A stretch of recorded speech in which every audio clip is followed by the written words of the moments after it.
어제 4+1이 심야에도 결국 결렬됐는데 여기에서 희한한 제도가 또 하나 나왔습니다. 이중등록제. 요게 지금 관건입니다. 진화하는 꼼수. 이번엔 이중등록제. 자, 어제 민주당이 이중등록제 도입을 들고 나왔어요. 이중등록제 카드를 들고 나왔어요.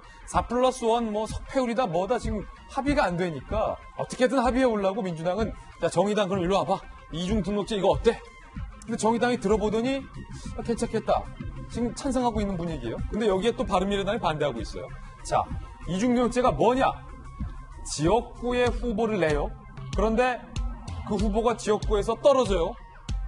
그러면 보통은 다음 선거 때 나오거나 아니면 끝이거나라는 거죠. 근데 그 후보자를 비례대표에 등록시켜서 어떻게든 당선을 시키게 만드는 제도라는 겁니다.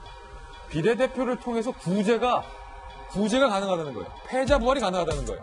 특정 지역에 한정돼서 자, 민주당에게 유리하다라는 관측이 있습니다.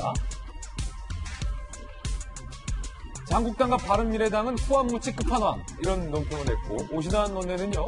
이중등록제야말로 정의당의 뭐 심상정 의원 등등의 이른바 중진 알박기, 중진 구제용으로 악용될 소지가 가분해서 찬성할 수 없다라고 반발을 하고 있는 그런 상황입니다. 자, 이거 확실히 과연 진짜 4+1에서 이 선거제 합의가 가능할 것인가에 대해 의문이 드는 대목인데 이중등록제, 정천 의원님. 아니 쉽게 말하면 지역구 후보 떨어지면은 비례로 해서 어떻게든 당선시키겠다. 정의당 입장에서는 뭐 심상정 대표라든지 중진 등등 반드시 떨어지지 않게 어떻게든 비례도 당선시키겠다. 알박기다. 뭐 이거 아닙니까?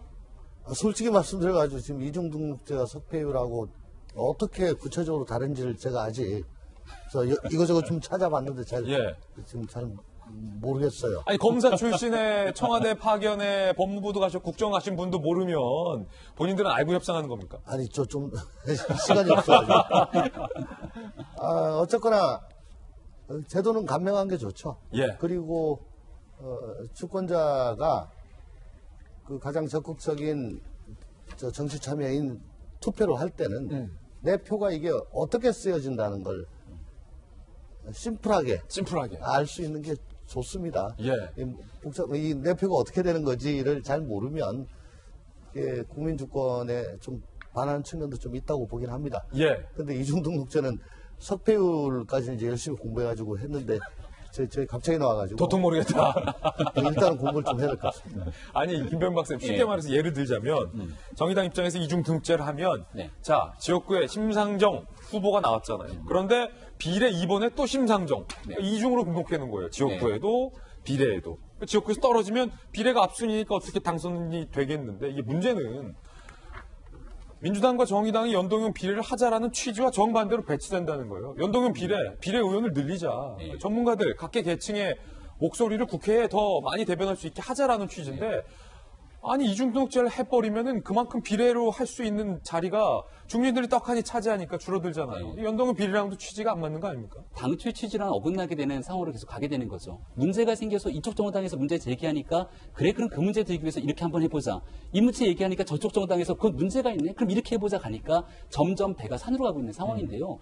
애당초 얘기했던 것처럼 연동형 비례대표제는 국민이 투표하게 되는 사표를 방지하고 대표성과 비례성을 강화하자는 본래 취지가 있습니다. 근데 보세요 지금 지역구 250, 비례대표 50개를 가져가겠다는 거예요. 지금 비례대표는 47개인데 여기에 세석을 늘리겠다는 겁니다. 근데 그중에 상당 부분을 가지고 얘기하게 되는 이중등록제나 석패율제가 들어가게 되면 비례대표로 당선되는 것이 아니라 지역구에 나갔다가 떨어진 사람이 그 숫자를 들어가게 됩니다. 그러면요. 그럼 현재 있는 비례대표 숫자보다도 비례 숫자가 더 줄어들게 되는 거예요. 예. 그렇게 되면 우리가 비례대표라는 건 지역구에서 당선되기 어려운 전문가나 사회적 약자, 정치 신인 이런 사람들을 위한 배려 장치를 한 거로 보이는데 그렇지 않게 되는 누군가가 권력의 힘에 따라 들어가게 되면 이것은 애당초 취지에 맞지 않는 것 아니냐 이렇게 주장이 나오고요. 앞서 이제 두 가지 차이점에 대해서 아주 간단하게 설명을 드리면 석패율제는 선거에 나가서 가장 근소하게 아깝게 떨어진 사람을 구제해 주자는 겁니다. 그럼 누가 제일 큰 이득을 받지? 라고 물어보면 정의당의 심상정 의원이네.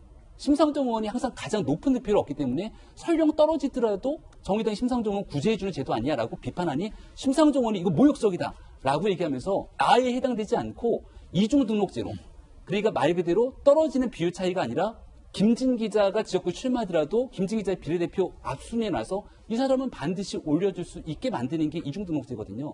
근데 그런 방식을 취하더라도 그럼 누가 김진 기자를 비례대표 앞순위에 올릴 건지 말 건지는 예. 정당이 결정하는 거잖아요. 국민이 결정하는 게 아니라. 지금 방송 트신 분은 오해하겠어요. 김진이 지역구로 나간다, 비례로 나간다 이렇게 생각하니까. 그러니까 이런 방식으로 예. 가게 되는 상황들이 조홍천 의원님 설명해 주셨던 것처럼 국민들에게 전문가들도 잘 이해하기 어려운 제도라면 총선이 이제 불과 몇 달 남지 않는 상황에서 얘기할 것이 아니라 넉넉하게 다음번 총선으로 옮기고 여기에 대한 공약을 바탕으로 국민들께 선택을 이 제도에 대한 예. 그런 공약으로 가져가는 것이 온당하다는 생각입니다. 아, 정말 저는요. 예.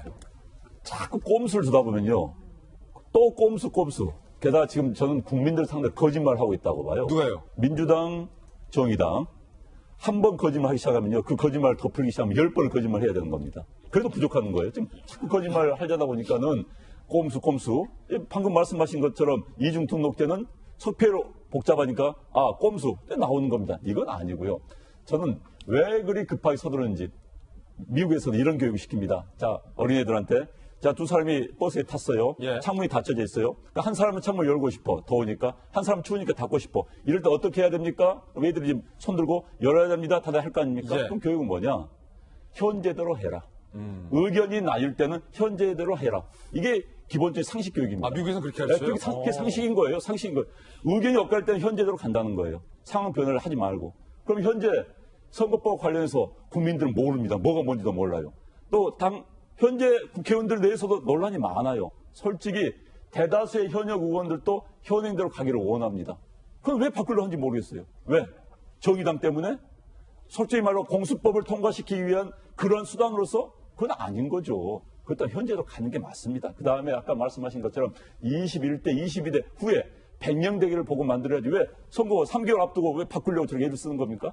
말이 안 되는 짓을 꼼수를 부리다 보니까 국민들이 열받게 하는 거죠. 지금. 예.